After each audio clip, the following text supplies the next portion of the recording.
Bonjour et bienvenue dans Avez-vous choisi, le podcast du vendredi qui vous invite à tout choisir dans votre vie. Je suis Oriane Savouré-Lucas, sérielle choisisseuse de ma vie. J'ai 39 ans, les pieds sur terre, la tête dans les étoiles, et je vous propose d'explorer avec curiosité le vaste et intrigant territoire du choix. J'accompagne les personnes qui le souhaitent à tout choisir dans leur vie pour réenchanter leur quotidien et développer leur impact dans leurs différentes sphères de vie et d'influence. Régulièrement, je vous propose de faire la connaissance d'une personne que je trouve inspirante sur la question du choix et je partage avec vous une conversation que j'ai eue avec cette belle personne et son petit supplément d'âme. Une manière de poursuivre votre exploration du territoire du choix à travers la découverte d'un parcours singulier. Aujourd'hui, je vous propose de faire la connaissance de Sabine, allemande d'origine, bretonne d'adoption et fondatrice de Jeûner sans frontières. Sabine anime des stages de jeûne et randonnée au cœur de la forêt de Brocéliande, en Bretagne. Depuis plusieurs années, j'entends parler de ci de là de la pratique du jeûne, d'abord de manière très confidentielle et de plus en plus ces derniers mois. Tout se passe comme si mon radar s'était allumé et que je captais de plus en plus d'informations et de signes sur cette pratique. Après avoir visionné un documentaire passionnant sur le jeûne et ses bienfaits, Le jeûne, une nouvelle thérapie, un documentaire que je vous recommande vivement, puis après avoir lu quelques articles complémentaires, j'ai eu envie de me lancer et d'expérimenter cette pratique. Régulièrement, je choisis de m'octroyer des temps seuls où je suis là pour moi et seulement pour moi. Ça peut durer quelques heures, une journée ou une semaine. Et ces moments-là, ce sont des moments qui sont importants pour moi et que je souhaite m'octroyer parce que je sais l'importance d'écouter ma voix intérieure et que pour cela, j'ai besoin de faire silence pour pouvoir l'entendre et l'écouter. Je choisis donc de m'offrir des temps de déconnexion du monde, de mes proches, des réseaux en tout genre, et j'ai pensé que cette pratique du jeûne associée à de la randonnée, ce serait un bon moyen de tester une méthode nouvelle pour moi, tout en répondant à mon envie de ralentir, de faire une pause dans cette vie trépidante qui est la nôtre, pour créer les conditions propices à une reconnexion à moi.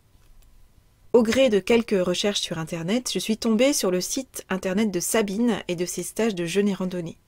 J'ai découvert la vidéo dans laquelle Sabine, entourée des vagues et du vent de la belle île de Groix, explique le chemin de vie et le déclic qui l'ont amenée à proposer des stages de jeûne et randonnée en Bretagne. Tout m'a parlé instantanément. Le parcours et le discours inspirant de Sabine et la perspective d'un stage de jeûne et randonnée au cœur de la forêt de Brocéliande, cet endroit qui représente pour moi un savant mélange de contes et légendes et de souvenirs d'enfance. C'est comme ça qu'en octobre dernier, j'ai vécu la formidable expérience d'une semaine de jeûne et randonnée, accompagnée par le professionnalisme et la bienveillance de Sabine. J'ai adoré ma première expérience de jeûne et randonnée. Et je tiens à préciser également que je n'ai pas eu faim une seule fois au cours de cette semaine. Je n'ai pas mangé, mais je me suis nourrie. Je me suis nourrie de temps de lecture inspirantes, d'écriture, de méditation, de réflexion, de longues balades automnales en forêt et en silence, de belles rencontres, de discussions profondes, de moments de calme et de repos propices à la connexion à ma petite voix intérieure à laquelle j'ai choisi de prêter une oreille attentive durant une semaine entière. Bien plus qu'une démarche de détox, c'est un voyage au cœur de soi-même que nous propose Sabine lors de ses stages au cœur de Brocéliande. Au cours de notre conversation enregistrée lors de ma semaine de jeûne, Sabine et moi avons parlé de son parcours, du choix de vivre dans un autre pays que son pays d'origine, des choix de cœur qui nous font prendre de nouvelles directions, qu'elle soit géographique ou professionnelle, de burn-out et de cette vie à 100 à l'heure qui part dans tous les sens et qui perd tout son sens. De combien il est parfois urgent de ne rien faire et de l'importance de prendre le temps d'aller mieux. De ces personnes et de ces livres qui croisent notre route à des moments clés de notre vie. De la peur du manque d'argent qui paralyse et qui peut nous bloquer dans nos projets. De combien le jeûne peut être un terrain favorable aux idées claires, au déclic et au changement de vie, et du fait que nous avons toujours le choix de la façon de vivre les circonstances de notre vie. Je vous laisse écouter cette conversation avec Sabine. Bonjour Sabine. Bonjour Oriane. Merci beaucoup d'avoir accepté mon invitation donc dans le podcast Avez-vous choisi ? Je propose en fait que dans ce beau château dans lequel tu organises régulièrement des stages donc de jeûne et randonnée, avant qu'on revienne en fait à l'histoire de cette démarche que tu as mise en place, que tu puisses nous expliquer comment tu as choisi de venir en France, puisque tu es d'origine allemande. Merci de me donner cette possibilité aussi de faire, c'est comme un petit résumé aussi, oui. J'ai l'impression de ma vie. En tant qu'Allemande, j'ai appris à l'école déjà la langue française et pour mon baccalauréat. J'ai choisi une langue, je crois inconsciemment, une langue que ni mon père ni ma mère parlaient, donc personne ne pouvait m'aider pendant mes devoirs. Et après, j'ai fait des études universitaires à l'université de Hambourg, donc la littérature française. Et après, avec une formation que j'ai de base de secrétaire européenne, donc Europe, ça veut dire parler plusieurs langues, je voulais vivre dans un autre pays. Et je crois aussi que j'avais besoin de vivre ma propre vie et d'être loin de mes origines pour devenir qui je suis. Je ne pouvais pas le faire au contact trop proche de ma famille, je crois. D'accord. Et j'ai choisi Paris à l'époque, première étape. Et qu'est-ce qui t'avait inspiré dans Paris, dans l'idée de Paris ? J'ai passé un week-end avec un ami à l'époque à Paris. Je suis rentrée de ce week-end, j'ai trouvé cette ville superbe et tout. Et lors d'une fête de Noël dans une entreprise, il y avait un autre collègue, un jeune homme, qui a dit que lui aussi il adore Paris et tout. Et on s'est regardé et on s'est dit, et si on allait ensemble à Paris, on fait ça ensemble. On s'est donné la main, on s'est donné la parole, et quelques semaines après, on est parti à Paris. Super. Et tu as vécu combien de temps à Paris ? D'abord, j'ai travaillé donc dans une banque. Pendant 4 mois, j'ai vécu à Paris. Ça ne m'a pas plu du tout. C'était très difficile. C'était métro, boulot, dodo. Première expérience. Je suis retournée en Allemagne pour faire des études complémentaires, on dit complémentaires, pour pouvoir retourner en France en tant qu'étudiante. Donc, autre chose à la Sorbonne. D'accord. Mais avec un diplôme qui était accepté pour pouvoir continuer. Et j'ai fait des études franco-allemandes à Paris. Et la vie après, en tant qu'étudiante, était évidemment complètement différente. Et donc maintenant, tu organises des stages de jeûne et randonnée en forêt de Brocéliande, donc au cœur de la Bretagne. Donc qu'est-ce qui t'a amené à passer de Paris, où tu avais déjà choisi cette ville, c'était un choix de cœur, et qu'est-ce qui t'a amené jusqu'à la Bretagne, et puis la forêt de Brocéliande ? Oui, alors je vais faire très court. Comme on peut se douter, j'ai rencontré un homme, un Breton, à Paris. Le mardi soir, à l'époque, on organisait des cercles d'amitié franco-allemande dans une brasserie face à l'hôtel de ville. Et j'ai atterri là-bas, j'ai connu donc le futur père de mon fils, et je l'ai accompagné, je l'ai suivi après en Bretagne. Il voulait s'installer ici en Bretagne, dans son village natal. D'accord. Et moi, j'ai suivi. Je vis donc ici maintenant depuis 25 ans. À l'époque, Brocéliande n'était pas un sujet. Je connaissais rien de Brocéliande. J'ai vécu ici dans la région depuis très longtemps. Et quand j'ai commencé à organiser mes stages de jeûne et randonnée, c'est là où j'ai senti, tiens, c'est la forêt, je vais commencer à m'y intéresser, à tous ces hauts lieux d'énergie, à la chapelle du Graal, le Val sans retour, le tombeau de Merlin, toutes ces fontaines. J'ai fait ça grâce à l'organisation de mes stages, en fait. D'accord. Ouais. Et qu'est-ce qui t'a donné envie de créer ces stages de jeûne et randonnée ? Parce que c'était pas ta vie d'avant, c'est-à-dire que ça a été un choix. Oui, c'était un choix. Parce qu'avant, j'avais une autre vie. J'avais une vie une vie très rapide. J'étais aussi commerciale. C'était très bien, sur la route, avec un petit camion. J'ai traversé toute la France. Et à un moment donné, je me suis moi-même créé inconsciemment une vie. Ça devenait impossible. Et ce qui s'est passé, au volant de ma voiture, j'ai tout arrêté. J'étais tellement triste que mon travail ne fonctionnait plus. L'homme qui partageait ma vie était parti. Mon fils était en Allemagne et rien ne fonctionnait plus. Et je me suis dit, je suis toute seule. Qu'est-ce que je fais?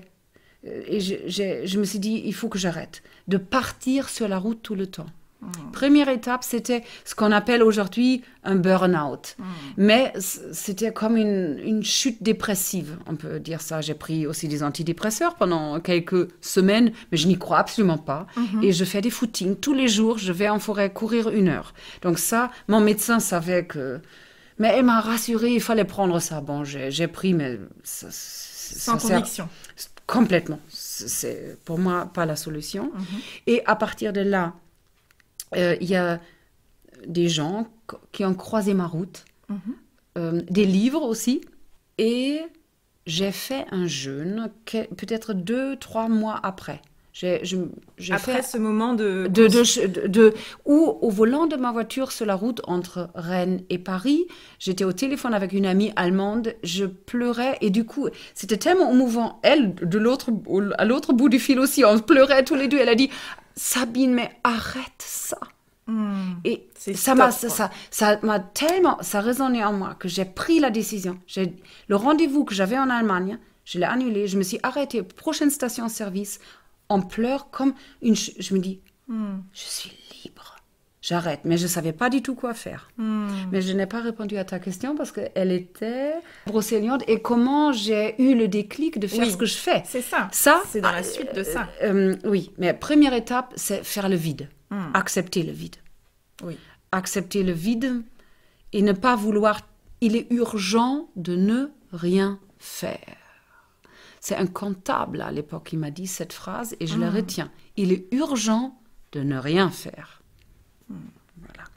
Donc, je n'ai rien fait. J'ai commencé à bouquiner. J'étais donc beaucoup chez moi. De fil en aiguille, j'ai rencontré des gens avec qui j'ai pu parler, échanger. J'ai cherché à aller mieux parce que je luttais contre ça. Et en même temps, c'était ce vide. Je ne savais plus du tout.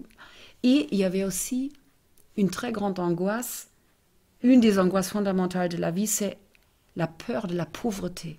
De me dire, je n'ai plus de revenus. Et je vis dans une maison. Et je me dis, comment je vais survivre? C'était une grande peur de ne pas avoir d'argent. Vraiment. Manquer, en fait. Oui. Voilà, tout à fait. Et j'ai fait un jeûne. Je me suis inscrite à un jeûne parce que je sais que ça me fait toujours du bien. Je jeûne depuis 30 ans. Je connais ce processus.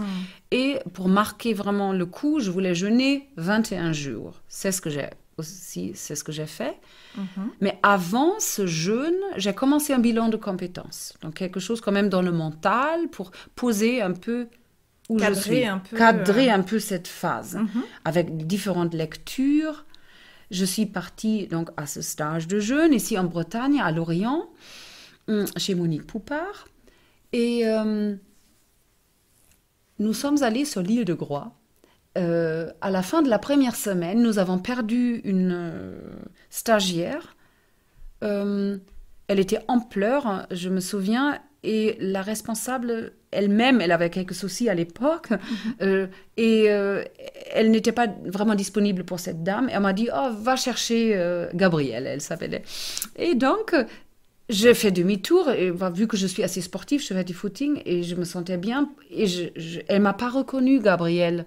Donc, on a passé le reste de la journée ensemble sur cette île, en nous promenant, parce que le soir, on avait rendez-vous dans notre gîte. Et en parlant avec elle, en conversation avec elle, elle me dit, mais Sabine, toi, tu peux faire ça. C'est ça ce que tu peux faire, jeûner et randonner. Et à ce moment, je me suis souvenue que quelques années avant, j'avais déjà fait des formations en Allemagne pour apprendre le métier d'accompagnatrice de stage de jeûne et randonnée. Mais mon subconscient l'avait mis de côté. C'est fou ça. C'est incroyable, oui. Et je me dis, mais oui, bien sûr, j'ai déjà fait ça. Et elle m'a donné la confirmation. Ce souvenir est revenu. Tiens, j'ai déjà une première formation qui a duré 10 jours chez Christoph Michel en Allemagne. Et j'avais déjà commencé à préparer des documents, des photos, des books, etc. Mais tu l'avais mis dans un coin de ta tête et c'était oublié. Et oui, ce n'était pas là, en fait. Mais là, c'est revenu. Je suis donc... j'ai quitté mon lieu de stage juste pour quelques jours pour rencontrer la dame du bilan de compétences, pour lui dire, j'ai trouvé, on peut arrêter. Mais on a fait encore un entretien pour poser un peu les choses, comment je vais bien structurer ça. La démarche. La démarche, c'était que je vais faire une autre formation encore plus solide, qui dure 5 mois en Allemagne, à l'Académie allemande du jeûne. Je me suis inscrite tout de suite sur le champ pour la semaine d'après, presque. Et en même temps, j'ai fait une autre formation à laquelle je me suis inscrite aussi, la thérapie de transformation pour devenir thérapeute de transformation. Une psychothérapie spirituelle qui accompagnait parfaitement bien mon processus personnel. Et je me suis dit, ça va être intéressant pour les gens que je vais accompagner à l'avenir. Et du coup, c'est instauré après mon stage. J'ai fait mes 3 semaines de jeûne. Et après, j'ai entamé ma formation. Les 2 formations qui étaient en parallèle, en fait. En parallèle. C'était une année franco-allemande. Voilà. Ça s'est passé comme ça.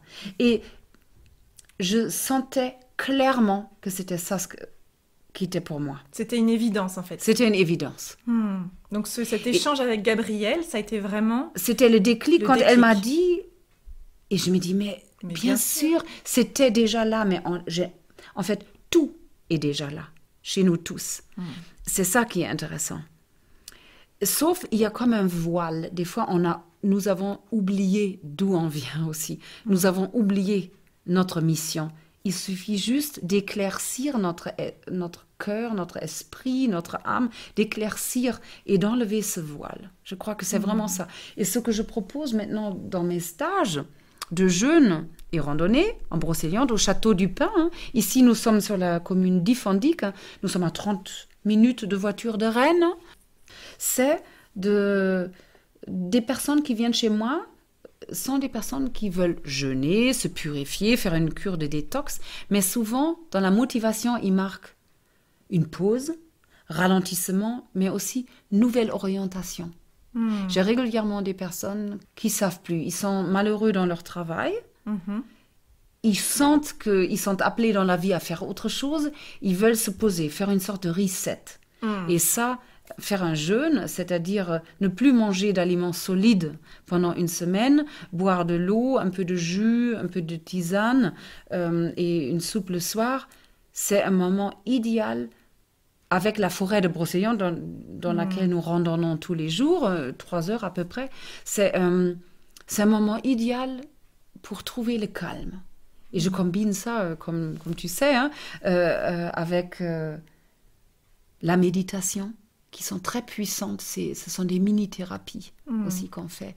Et les soins supplémentaires entre 16 et 19 heures. Mes collaboratrices, ce sont des énergéticiennes. Ce sont des personnes... C'est un soin du corps, mais c'est aussi un soin de l'âme, en fait. On a le choix d'opter pour ce programme supplémentaire. Donc, ce que moi, j'ai vécu moi-même, je souhaite que d'autres personnes puissent vivre la même chose durant un jeûne. Et ta proposition, c'est une invitation à se reconnecter à soi et à la nature. Oui. Via la nature aussi. Via la nature. Oui.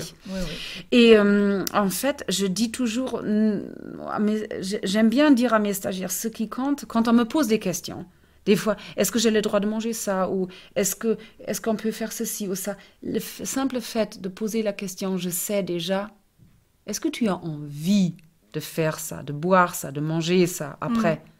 Oui. Parce que l'idée, c'est d'écouter notre voix. On sait ce qui nous fait du bien. C'est pas moi, Sabine, qui va dire à quelqu'un de faire ceci ou cela. Je propose ici un panel de possibilités, de plein de choses. Et ici, on peut piocher dans plein de petites, comme tu vois, plein de petites choses, de propositions, je dirais. Les cartes des anges, la musique aussi qu'on a fait avec Sir Lusig, les contes et légendes qui ne sont pas que de belles histoires. Car de chacune d'elles, on peut prendre un enseignement. Donc, il y a plein de petites choses qu'un stagiaire qui arrête de manger et qui est en phase de jeûne, qui peut prendre pour se retrouver.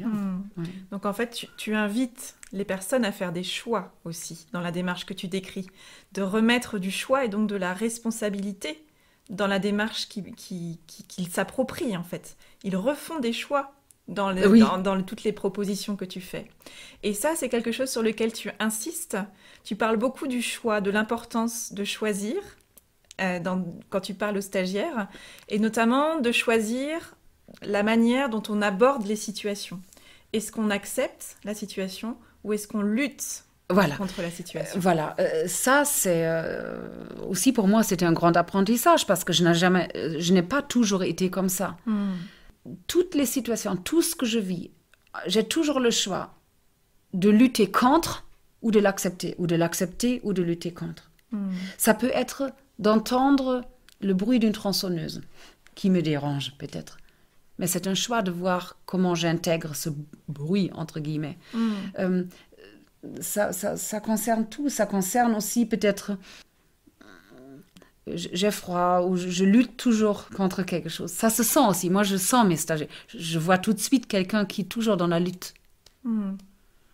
Et parce que j'étais comme ça avant. Oui, donc tu le détectes aussi peut-être d'autant plus facilement que tu l'as vécu toi-même et que tu es passé à autre chose. Oui. Tu as appelé ton entreprise Jeûner sans frontières.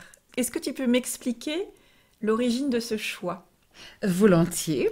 Oui, évidemment, quand on crée une société, ma petite société, il faut un logo et il faut aussi un nom. Et vu que je suis allemande et je suis venue en France, apporter un procédé de jeûne qui ici est encore moins connu, je dirais ça comme ça. Ça traversait la frontière entre l'Allemagne et la France. Et c'est pour ça, ici, je propose un stage normalement bilingue, franco-allemand, sous le signe de l'amitié franco-allemande. Il n'y a pas d'allemand cette fois-ci parce qu'il y a toujours moins, parce que c'est beaucoup de routes pour eux, c'est loin. Mais moi, je ne vois pas de frontières entre les pays parce que je ne vois pas des frontières entre nous. Et moi-même, pendant mes premiers jeûnes, ce qui m'a le plus surpris, c'est nous sommes tous un. Nous sommes tous ensemble devant le fait de ne plus manger. Tu peux avoir quelqu'un qui est par exemple le chef d'entreprise et moi je suis étudiante. Et peut-être avant, dans la vie, j'ai admiré, oh, ça c'est quelqu'un qui fait ça. Mais non, là, on devient complètement accessible. On sent que finalement, nous sommes tous égal à égal. Et c'est ça ce que je ressens. Donc il n'y a pas cette frontière qu'on croit avoir et qu'on crée dans notre société. Je ne le sens pas dans un jeûne, quand je suis en jeûne ou avec mes stagiaires. On est tous égal à égal. Puis c'est une invitation, le fait même de jeûner, d'enlever toutes les couches, en fait, tout le superflu finalement pour revenir effectivement à l'être humain qu'on est, tout simplement. Voilà, exactement. Revenir dans le cœur, parce que le petit logo, c'est un cœur avec des petites chaussures de marche. C'est-à-dire le cœur qui marche, parce que j'invite mes stagiaires aussi de revenir dans le cœur. Parce qu'on a envie de comprendre des choses avec notre mental, mais il y a certaines choses, on ne peut pas les comprendre. Pas de cette façon-là. On peut les saisir autrement, avec notre cœur. Et pour moi, c'est important de transmettre ça. Et quelle est l'intention que tu poses au début de chaque nouveau stage? Alors ça, c'est une bonne question. Non, je ne pose aucune intention. Je dirais, entre les stages, j'ai beaucoup de temps et j'utilise ce temps pour moi-même. Je lis beaucoup, j'écoute des podcasts. Et tu te ressources aussi. Je me ressource et j'élève ma conscience automatiquement. Et à chaque fois, quand il y a un nouveau stage, et surtout quand il y a, comme là, 5 semaines entre, waouh, je ne suis plus la même que j'étais il y a le dernier stage. Parce qu'il y a une nouvelle prise de conscience qui est entrée dans ma vie. Et donc, j'ai envie de transmettre ça. J'ai envie d'être authentique et d'être centrée. Donc, authentique, centrée et à l'écoute, bien évidemment. À l'écoute, des stagiaires. Oui. Tu as parlé de l'importance des livres pour toi dans ta vie, qu'il y avait eu des livres importants. Oui. Est-ce que tu peux en choisir qui t'ont vraiment marqué et que tu trouves important de lire dans sa vie? Oui, alors il y a un livre, c'était le premier livre que j'ai lu dans ma phase de burn-out. Il existe en langue française et qui est écrit par une Australienne qui a accompagné pendant 7 ans des mourants, des fois sur une durée d'1 année. Et après, elle a accueilli et cristallisé les 5 regrets des mourants. Quand sur ton lit de mort. Et pour ne pas avoir les 5 regrets, le premier, le plus important, c'était presque, oui, je regrette de ne pas avoir été fidèle à moi-même. Ça m'a vraiment marqué, ça. Et de ne pas avoir soigné mes amitiés, par exemple. De ne pas avoir osé me montrer telle que je suis. Ou même la famille ne sait pas vraiment qui je suis. Ça, c'est un livre, Les 5 regrets des mourants, qui est ici sur ma table aussi, qui m'a beaucoup marqué. Et sinon, on l'a ici sous nos yeux, c'est Eckhart Tolle, Le pouvoir du moment présent. Et il m'a été suggéré durant ce fameux jeûne-là, en 2013, où j'ai eu ce déclic. Je l'ai lu. Et il est toujours sur mon chevet, ou il traîne chez moi, et je relis. Je l'ai aussi offert à mon fils. Et au bout d'un certain temps, mon fils a eu un véritable déclic.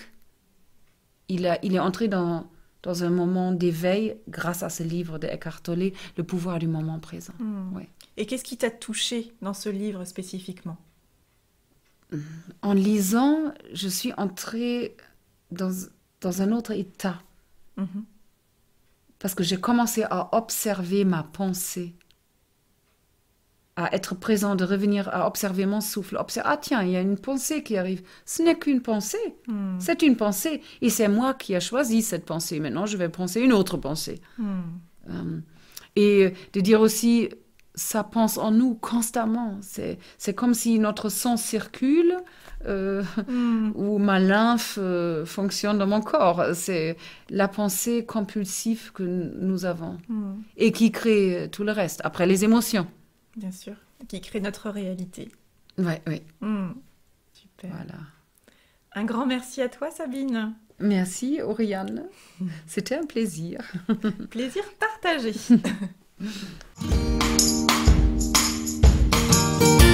Un grand merci à Sabine pour sa confiance, son authenticité et sa bienveillance. Je vous recommande également les 2 ouvrages cités par Sabine, Les 5 regrets des personnes en fin de vie, de Bronnie Ware, dont je parle dans l'épisode 12 des dommages sans intérêt, ainsi que Le pouvoir du moment présent d'Eckhart Tolle.